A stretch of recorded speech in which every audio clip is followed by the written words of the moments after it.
오늘 시편 1장 1절에 3절 보십니다. 복 있는 사람은 과연 누구일까? 어떤 사람은 복 있는 사람이 말할 것입니까? 세상에 부귀영화를 누리고 많은 사람이 인정받고 명예, 권세, 능력 가진 사람이 과연 복 있는 사람일까? 세상 것들을 다 가지고 산다 할지라도 마음의 평안을 누리지 못하면 그것은 복 있는 사람이 아닐 것입니다. 인간의 마음속에 무엇을 간직하고 있느냐에 따라서 그 사람의 가치와 존재가 달라지게 되어 있습니다. 마음속에 존재하는 또 다른 나의 자아의 모습, 내 마음속에 과연 얼마나 행복함을 느끼고 얼마나 마음속에 평안을 갖느냐에 따라서 복 있는 사람의 가치가 달라질 것입니다. 사람들은 누구의 간섭을 받기 싫어합니다. 자녀들이 부모의 간섭받는 것을 싫어하듯이 사람들은 간섭받는 걸 싫어합니다. 그러나 간섭하고 구속하는 것은 사랑하기 때문에 간섭하고 구속하는 것입니다. 자녀들이 부모의 울타리에서 보호를 받을 때 가장 평안하고 행복할 것입니다. 양들이 울타리 속에 있을 때 사나운 짐승들로부터 보호받는 것이 가장 행복하고 복된 삶이라 볼 수 있을 것입니다. 양들이 울타리를 벗어나게 되면 주인이 양들을 관리하지 않습니다. 간섭하지 않습니다. 이사야서 40장 1절에 말합니다. 야곱아 너를 창조하신 여호와가 말씀하시느니라. 이새에 너를 지으신 이가 말씀하시느니라. 너는 두려워하지 말라. 내가 너를 구속하였고 내가 너를 지명하여 부르나니 너는 내가 싫어하셨습니다. 하나님 손에 붙들리는 사람, 하나님 간섭받는 인생들이 과연 행복한 삶이라 볼 수 있을 것입니다. 무병장수하는 것도 복입니다. 부귀영화 누리는 것도 복입니다. 그러나 진정한 축복은 하나님 간섭을 받는 사람이 복 있는 인생입니다.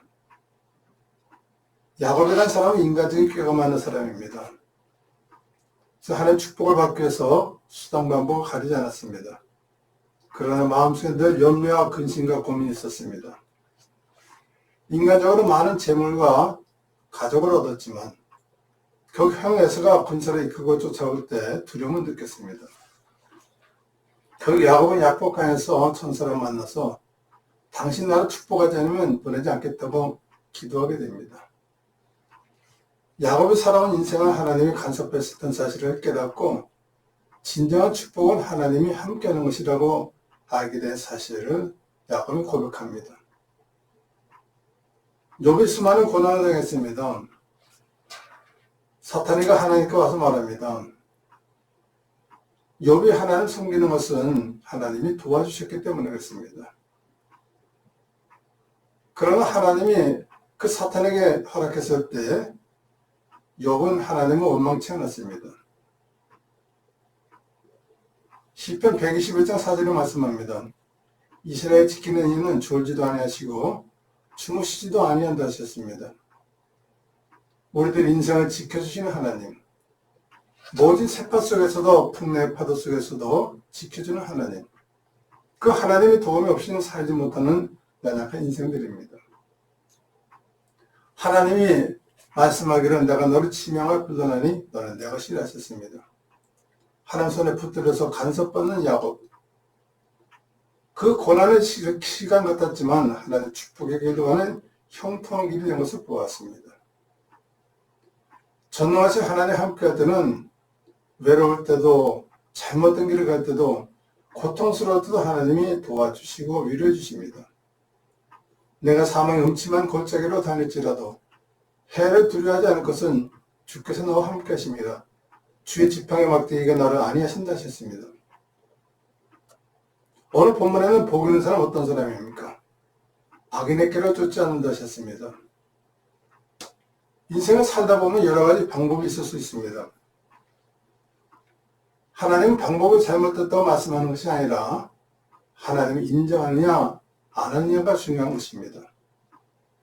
사람들은 유혹에 빠지기 쉽습니다.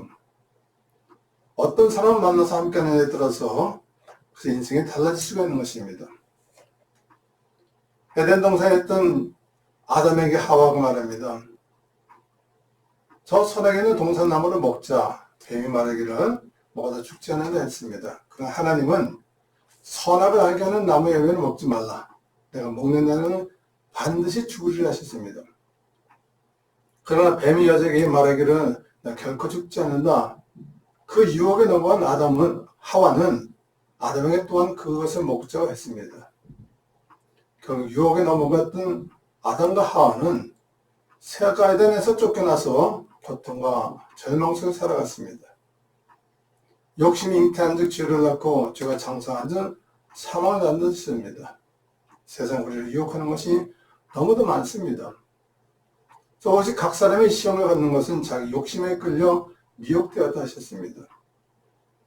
세상은 수많은 사람들이 또한 수많은 것들이 우리를 유혹하지만 우리 하나님의 말씀을 바르게 알고 있을 때 우리 이길 수가 있습니다. 예수님 빌라도 법정에 잡혀갔을 때 사람들이 말합니다. 바라바는 놓아주고 예수를 십자가에 못 박으라 합니다. 그들은 예수를 십자가에 못 박으는 사람의 그 유혹에 넘어가서 군중심리로 모두가 다 예수를 십자가에 못 박았습니다. 두 번째는 죄인의 길에 서지 말라 하셨습니다.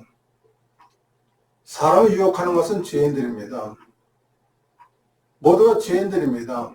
그러나 예수님과 죄사함 받은 사람들은 믿음을 오른 자들이 되었기 때문에 세상을 유혹하는 악한 들의 사람들이 아닌 것입니다. 하나님의 말씀대로 살지 않기 때문에 세상을 유혹하는 사람들, 그들은 하나님의 말씀을 모르기 때문에 또한 그들의 사는 인생이 행복한 길이고 복된 길을 생각하기 때문에 사람들을 유혹하는 것입니다. 주님 말씀하십니다. 예수께서 이르시되 내가 곧 길이요 진리요 생명이니 나로 말미암지 않고서는 아버지께 올 자가 없으셨습니다. 세상은 수많은 길들이 있습니다. 어느 길로 가는지는 사람의 나로 선택할 수가 있습니다. 그러나 우리가 운전하다 보면 고속도로를 갈 때가 있습니다. 내가 원하는 목적지를 가기 위해서는 정해진 출구로 나가야 되는데 잠시 그 출구를 놓쳐버리면 먼 길을 돌아서 와야 됩니다. 우리가 정신 차려서 그 출구를 기억하고 잊어버리지 않으면 정확한 출구로 나가지만 그것을 잊어버리면 지나치면 많은 길을 돌아와야 되는 것입니다. 만물이 마지막에 갖고 왔으니 그러므로 너희는 정신을 차리고 근신하여 기도하셨습니다. 정신 차려 기도하지 않으면 바른 길을 잃어버릴 수가 있습니다. 죄인들과 함께 생활하다 보면 나도 모르게 바른 길을 잃어버리게 됩니다. 결국 그들과 동행하게 되면 나도 모르게 죄인의 길에 서게 되는 것입니다. 세 번째는 오만한 자들의 자리에 앉지 말라 하셨습니다. 오만한 자들의 자리에 앉는 것은 결국 교만하지 말라는 것입니다. 예수님은 바리새인과 세리들과 자주 변론하셨습니다. 그런데 그들의 지식이 그들을 교만하게 만들었습니다. 예수님은 그들의 지식을 자랑하지 말라 하셨습니다. 교만은 패망의 선봉이요 거만한 마음은 넘어짐의 앞잡이라 하셨습니다. 사도 바울은 주님 만난에 고백합니다. 내가 가지고 있는 지식을 자랑하는 것이 아니라 나 연약함을 오히려 자랑하겠다. 자신의 연약함을 고백하면서 하나님의 은혜를 자랑하는 그런 모습을 보았습니다. 우리는 내일을 모르는 연약한 존재입니다. 하나님 성령으로 주관하시고 인도하실 때만 온전한 길을 갈 수가 있습니다. 우리는 오직 여호와의 율법을 지키는 자가 복 있는 사람일 것입니다. 하나님이 간섭하는 것은 사랑하기 때문이었습니다. 욥을 간섭했던 하나님, 사탄을 통해서 욥을 간섭하신 하나님, 그런 그 욥은 고백합니다. 내가 눈으로 보는 하나님을 이제는 귀로 맡았던 하나님을 눈으로 보게 되었답니다. 많은 고통과 고난 속에서도 욥은 하나님 원망치 않고 기다렸더니 하나님 욥에게 축복을 하셨습니다. 갑절의 축복을 해주셨습니다. 내가 가는 그 길을 그가 아시나니 그가 단련하시면은 내가 순금같이 된다 하셨습니다. 하나님 인도하시는 길을 기억하고 있었습니다.